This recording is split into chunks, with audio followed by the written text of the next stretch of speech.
ನನ್ನ ಕಣ್ಗಳು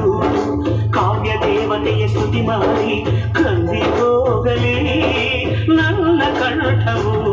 ಎದೆಯಲ್ಲಿ ಮೂಡಿ ಮಾತನಾಡಿ ಎದೆಯಲ್ಲಿ ಮೂಡಿ ಮಾತನಾಡಿ ಎಲ್ಲಿ ಮಾಯವಾದಳು ಏನು ಬಯಸಿ ಬಂದಳೋ ಏನು ದೋಷ ಕಂಡಳೋ ಮತ್ತೆ ಹೇಗೆ ಬರುವಳು ಕಾವ್ಯಕ್ಕೆ ಧ್ವನಿಯಾಗಿ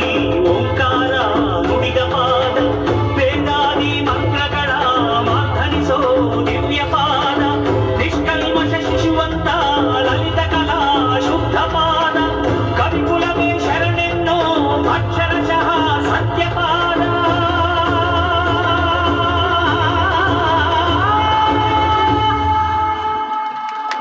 ಅನಂತ ಅನಂತ ಸುಖದ ತರಂಗ ಮೃದಂಗ ನುಡಿಸು ಅಶಾಂತ ವಿಶಾಂತ ಮನದ ವಿರಾಗ ವಿಯೋಗ ತಡಿಸು